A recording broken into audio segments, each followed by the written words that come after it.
This is PSN Newsrun, streaming exclusively on YouTube. Hello and welcome to PSN Newsrun. Our top stories. Resident doctors suspend strike after government pledges. Dangote Refinery kicks off nationwide fuel distribution. And on sports, Tobi Amusan shines in Tokyo as she bags silver medal in women's 100 meters hurdle. Here are the details of the news bulletin. Nigeria's resident doctors have suspended their warning strike just 2 days after it began, following government promises to address part of their demands. Here's Marianne with details. Nigeria's resident doctors have called off their 5-day warning strike, citing partial concessions from the federal government. The Nigerian Association of Resident Doctors (NARD) had down tools on Friday, paralyzing services in federal hospitals nationwide. Their actions was driven by complaints over unpaid arrears, manpower shortages, and disputes around doctors' training certificates. On Sunday, NARD President Tobi Amusan confirmed to the cable that the strike has been suspended after government met some of their demands and promised to review others. Amusan said the decision was taken as an act of goodwill to ease the suffering of Nigerians seeking care. He noted, however, that lingering issues remain unresolved, including the downgrading of specialist certificates by the Medical and Dental Council, outstanding salary arrears, and long-awaited circular on doctors' remuneration from the National Salary, Income and Wages Commission. The resident doctors say they will monitor the government's response closely, leaving open the possibility of another strike if promises are not fulfilled. Marianne Awia, PS News. Nigeria has recorded a breakthrough in oil security. Crude theft and metering losses are now at their lowest level in 16 years, averaging just 9,600 barrels per day. Joycelyn is on the energy desk. Nigeria says crude theft and metering losses have dropped to their lowest level in 16 years, raising hopes for better oil revenues. For decades, oil theft and poor metering have drained Nigeria's economy, costing billions in lost earnings and undermining government revenues. The problem has also discouraged investment in the energy sector while fueling insecurity in the Niger Delta. Now, fresh data from the Nigerian Upstream Petroleum Regulatory Commission (NUPRC) shows average daily losses have fallen to just 9,600 barrels per day, the lowest since 2009. Regulators attribute the improvement to tighter monitoring of pipelines, collaboration with security agencies, and new metering technologies at export terminals. Experts say the progress could boost government finances and strengthen Nigeria's credibility with investors, but they warn that sustained vigilance is critical to prevent a resurgence. All theft networks remain active, and metering loopholes could re-emerge if oversight weakens.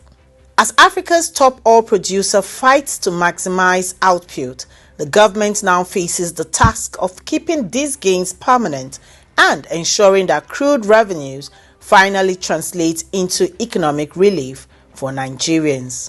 Reporting for PS News, Joycelyn Ella Keche Ada.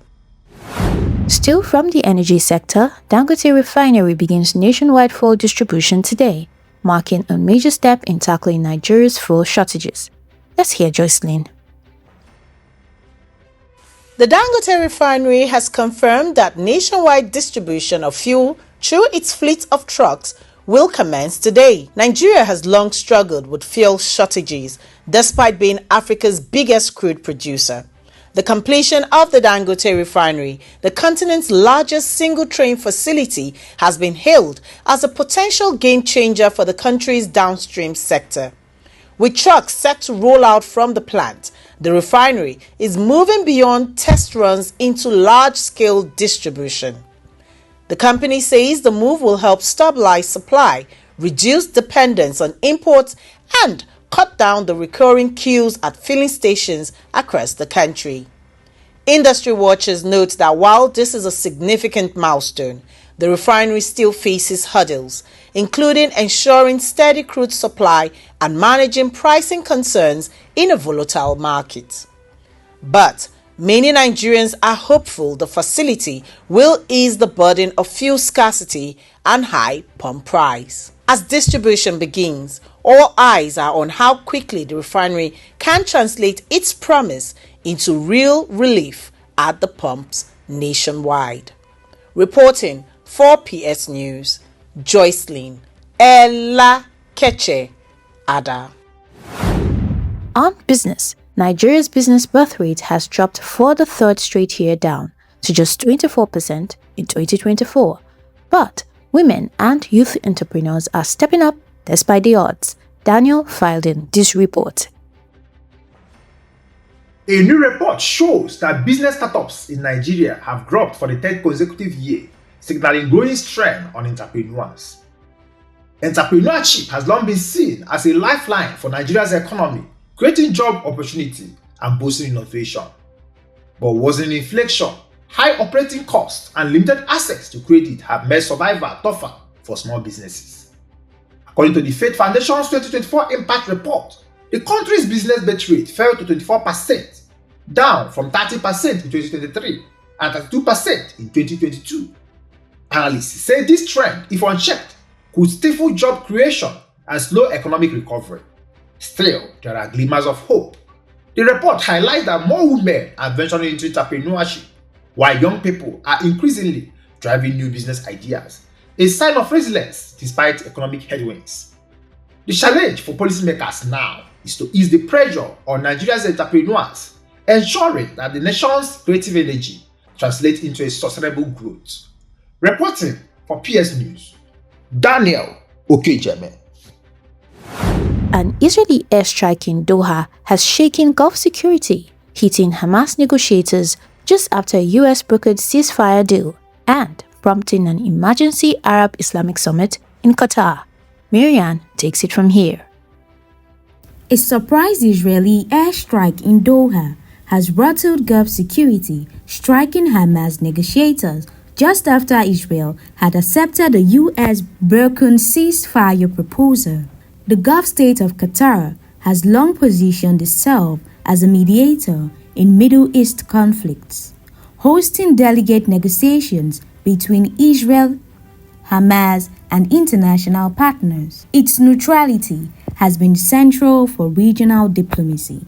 But Israel's decision to bomb a meeting inside Doha has upended that role, raising sharp questions about Qatar's security's guaranteed and the very fabric of Gulf stability. Regional powers, including Saudi Arabia and the UAE, have condemned the strike, while Iran has called it a violation of international norms. An emergency Arab-Islamic summit has been convened in Doha to address the fallout as leaders weigh response that could reshape alliance in the region. Analysts warn that the attack could weaken confidence in mediation efforts and further inflame tensions across the Middle East. As the crisis unfolds, the world is watching to see whether diplomacy can survive the shock or if Gulf is entering a more volatile chapter. Marianne Awuya, PS News. From Tobi Amusan's silver medal in Tokyo to Boniface's Bundesliga debut and Lukman's Champions League setback, it's been a weekend packed with sporting highlights, and Sam is here to break it all down. Nigerian sprint star Tobi Amusan has made history by winning a silver medal in the women's 100-meter hurdles at the Tokyo 2025 World Championship. She clocked an impressive 12.28 seconds, narrowly missing the gold medal. This achievement marks Amusan's first podium finish since 2022 and brings Nigeria's first medal in 3 years at the championship. Amusan's strong performance solidifies her position as top contender in the women's 100-meter hurdles. Nigeria Ezekiel Nathaniel dominated his 400-meter hurdles heat with 48.37 seconds to qualify for the semi-finals in Tokyo. Caleb Dean of the US, Francisco dos Reis Viana of Brazil trailed behind with Viana setting a personal best of 48.69 seconds. And now to football. Victor Boniface made a stunning debut for Werder Bremen, assisting Houston Namath in a 4-0 rout of Borussia Mönchengladbach. Completing 100% of his passes, Boniface validated coach Stefan Horst's faith in his ability. Fellow Nigerian Felix Agu impressed defensively, playing a full 90 minutes with crucial clearances and duels won. Ademola Lookman has been ruled out of Atalanta Champions League tie against PSG. Manager Ivan Juric confirmed the Nigerian forward won't feature, citing an unpleasant situation. Lookman, who sought a move to Inter Milan this summer, is yet to play for Ladea this season. This is Samuel Akban for PS News. And that's our package on Newsrun. I am Uluwatosi Deba. Good evening. You just watched PSN Newsrun, streaming exclusively on YouTube. This is your trusted voice for news that matters. Subscribe, like, share, and stay informed.